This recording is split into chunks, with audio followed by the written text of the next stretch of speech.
अगले दिन अर्जुन ने पूरे गांव को डायरी दिखाई। सच सामने आया, ठाकुर ने ही बेटी की हत्या की थी। सबने तय किया कि हवेली को मंदिर बना दिया जाए ताकि राधा की आत्मा मुक्त हो।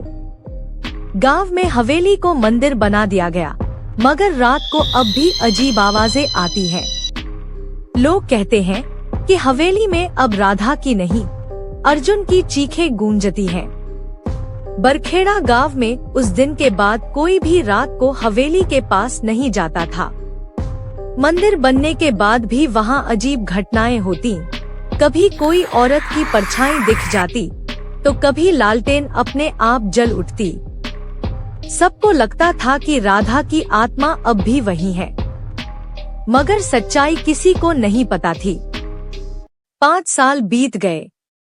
गांव में अब बिजली आ चुकी थी, सड़कें बन चुकी थी। शहर से एक युवती नेहा शोध कार्य के लिए वहां आई थी।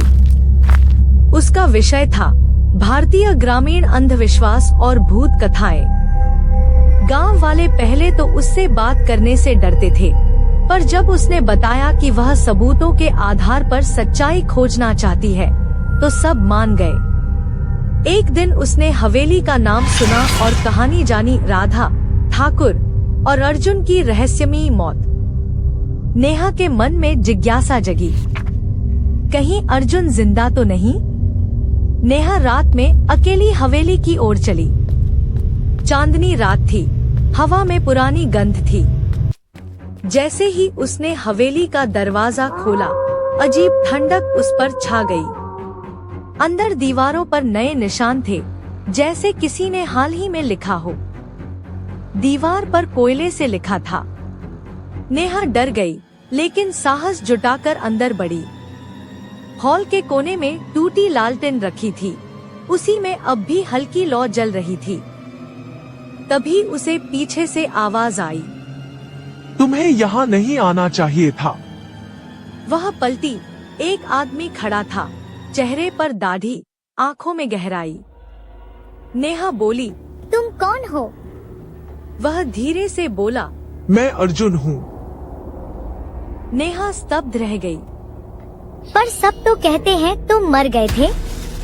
अर्जुन ने भारी स्वर में कहा, मैं मरा नहीं था, राधा ने मुझे अपने जाल में फंसा लिया था। उस रात जब उसने मुझ पर हमला किया, मैं किसी तरह बच निकला, मगर उसके बाद मैं पागल सा हो गया। लोगों को लगा मैं मर गया। तब से मैं यहाँ छिप कर रह रहा हूँ, राधा की सच्चाई खोजने के लिए। नेहा ने पूछा, सच्चाई? क्या डायरी झूठी थी? अर्जुन ने सिर हिलाया। हाँ, राधा निर्दोष नहीं थी। वह तांत्रिक शक्तियों में विश्वास करती थी। उसने अमर होने के लिए अपने प्रेमी और पिता दोनों की बलि दी थी, और अब वह अपनी आत्मा को किसी जीवित शरीर में उतारना चाहती है। नेहा के रोंगटे खड़े हो गए। तभी हवेली की दीवारें कांपने लगी। लालटेन बुझ गई।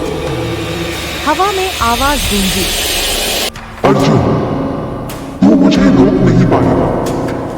सामने धुएं से राधा का चेहरा उभरा। वही चमकती आंखें, वही हंसी।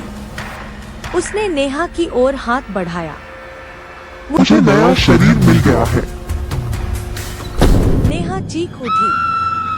अर्जुन ने उसे पकड़कर बाहर भागा। दोनों गांव के मंदिर तक पहुंचे। अर्जुन ने मंत्र पढ़ने की कोशिश की, जो उसने सालों से सीखा था, लेकिन तभी हवा में राधा की आवाज गूंजी, तू नहीं जानता अर्जुन, मैं अब तेरे भीतर हूँ।